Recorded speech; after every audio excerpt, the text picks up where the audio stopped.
Voici un nouvel petit exercice, mais similaire au précédent. Je ne vais pas dire le même, mais bon, il est presque similaire. Vous allez voir la petite différence qu'il y a. On demandait, bien sûr, on avait une fonction, bien sûr, de R carré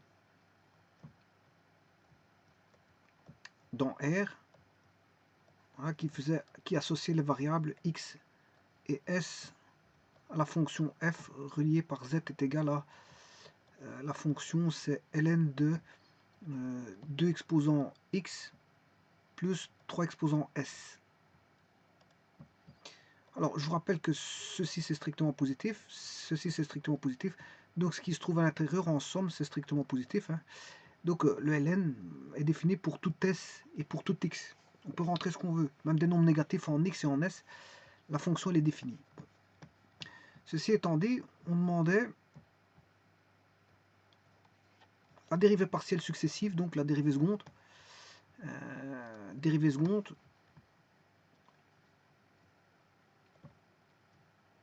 de par rapport d'abord à s et puis à x, de ln de 2 exposants x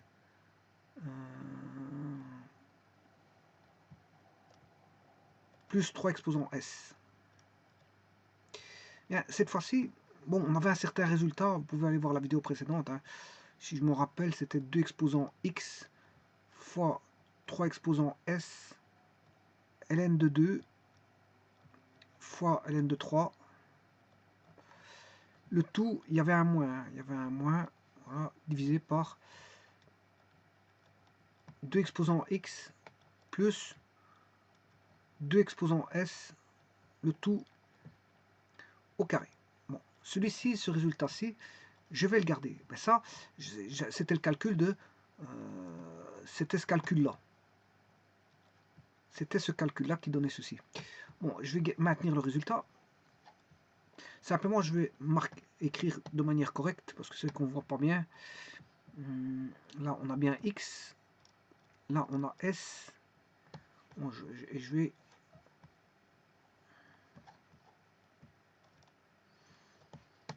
Voilà.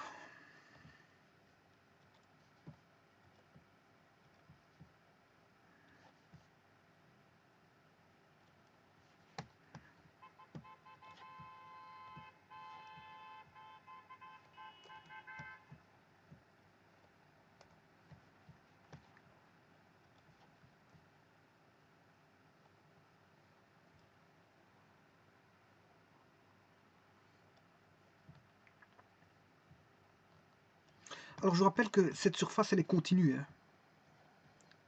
Elle est continue. Voilà. Cette surface est continue. D'après le domaine, bon, on peut rentrer ce qu'on veut pour x et y. Voilà.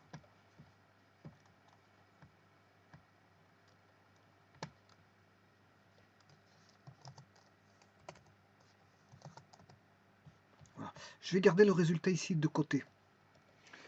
Alors maintenant, à la place de faire delta x sur... Enfin, delta s sur dérivée partielle par rapport à s et puis x, je vais faire d'abord par rapport à x et puis s. Donc, on va refaire le calcul par rapport à x, ensuite s. Alors, je vous rappelle que dérivée partielle se lise à l'envers. Hein. Les dérivées successives se lisent à l'envers. Ça se lit de droite à gauche.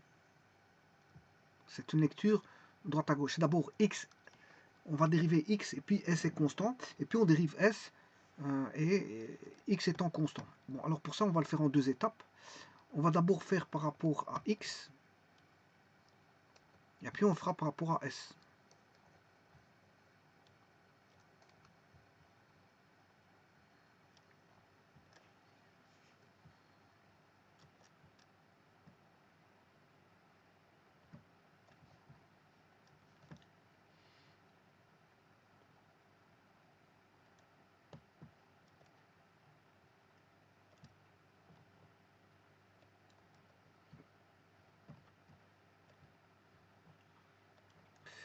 Voilà, donc la première dérivée, ben, il faut dériver le logarithme népérien. Le logarithme népérien, bon, il suffit de mettre ça devient un quotient. On a 2x plus 3s. Voilà. Et au-dessus, on a 2x, 2 exposant x, plus 3 exposant s à dériver. Il faut dériver ceci. Bon. Alors, je vous rappelle que la variable c'est x parce qu'on dérive partiellement par rapport à x. Donc la constante c'est s. Donc, dériver ceci, c'est dériver une somme, c'est faire ceci. Dériver d'une somme, c'est la somme des dérivées. Voilà, donc le s ici étant constant, dériver d'une constante, ça fait 0. Donc, c'est juste une application de formule. Donc, ceci vaudra 0. Voilà. Maintenant, la dérivée de ax, bon, c'est une formule que vous devez connaître. C'est simple, c'est une des plus simples, c'est ax dérivée, ben c'est ax elle-même, simplement à une constante près, qui est ln de a. Voilà. Il s'avère qu'ici la base c'est 2, donc on aura 2 exposant x ln de 2. Donc il suffit de remettre juste ln de 2 en plus dans l'écriture. Voilà. Alors maintenant, on va dériver une seconde fois, mais cette fois-ci par rapport à s. X étant une constante maintenant. Alors on va dériver ceci.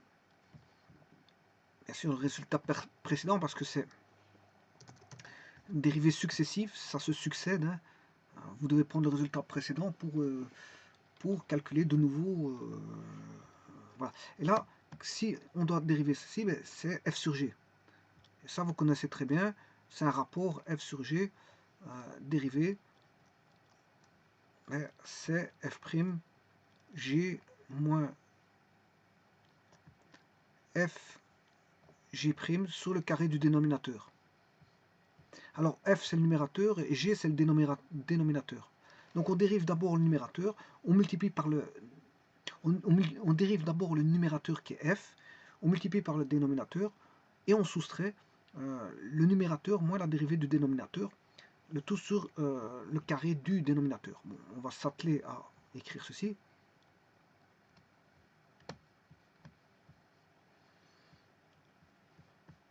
Tout d'abord, ce qu'il faut écrire de plus simple, c'est le dénominateur.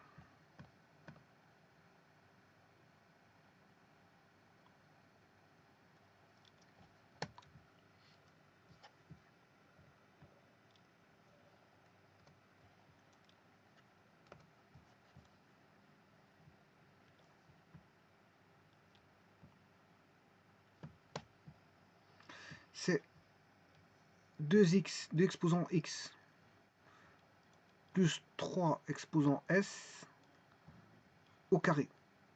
On élève au carré, voilà, c'est le dénominateur au carré. Là, ensuite, il faut dériver 2 exposant x ln de 2. On dérive le numérateur. On multiplie par le dénominateur, qui est 2 exposant x plus 3 exposant s, moins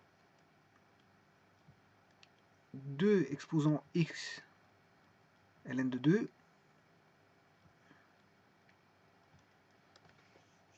fois la dérivée de, voilà, de 2 exposant x plus 3 exposant s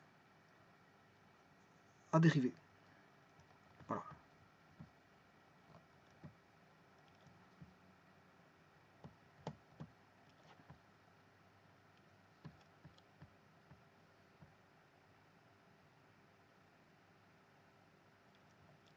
Alors je vous rappelle que ici la constante, c'est, on dérive par rapport à s, et la constante c'est x. Donc si vous voulez, x est une constante, 2 exposant x est une constante, fois ln de 2 c'est une constante. Donc tout ceci est une constante. Si je dérive une constante, ça fait 0. Tout ceci fait 0, parce qu'on dérive une constante. Hein. Voilà. Et 0 multiplié par voilà, ce facteur ici, ça fait 0. Donc ce qui veut dire que je peux reculer ceci.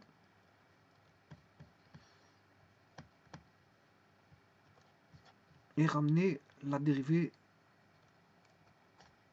de 2 exposants x plus 3 exposants s à dériver.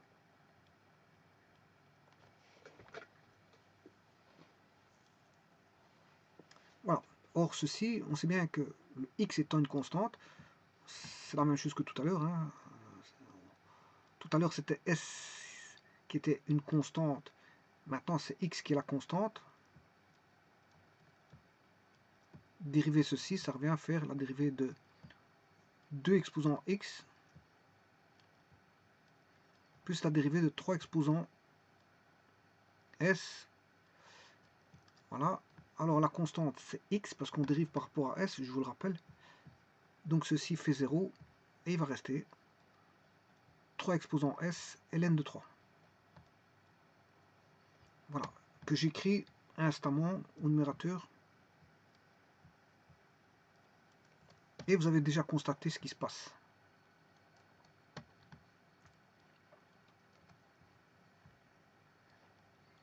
Vous avez déjà constaté, je vais vous expliquer pourquoi on a ce résultat.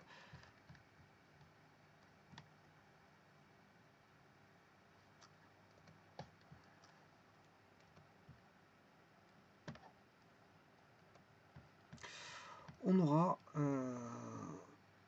3 exposants S ln de 3. Autant dire que vous avez constaté que c'est le résultat du départ. C'est ce résultat-là. Il y a égalité entre ceci et ceci. Alors pourquoi y a-t-il égalité entre delta S? Bien sûr, on a F qui est ln de 2 exposant x plus 3 exposant s. Voilà, je vais réécrire.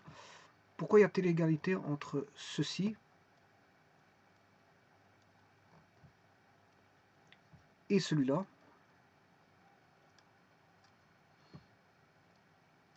Pourquoi, quand on fait la dérivée d'abord, bien sûr c'est la dérivée seconde, hein, dérivée partielle successive, une fois par rapport à la premier membre de gauche, c'est par rapport à s d'abord, et x ensuite. Et le second membre à droite, c'est d'abord par rapport à x, et puis par rapport à s. Alors pourquoi y a-t-il égalité? Parce que tout simplement, il y a ce qu'on appelle la fonction est continue.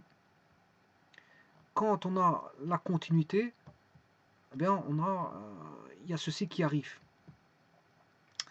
Voilà.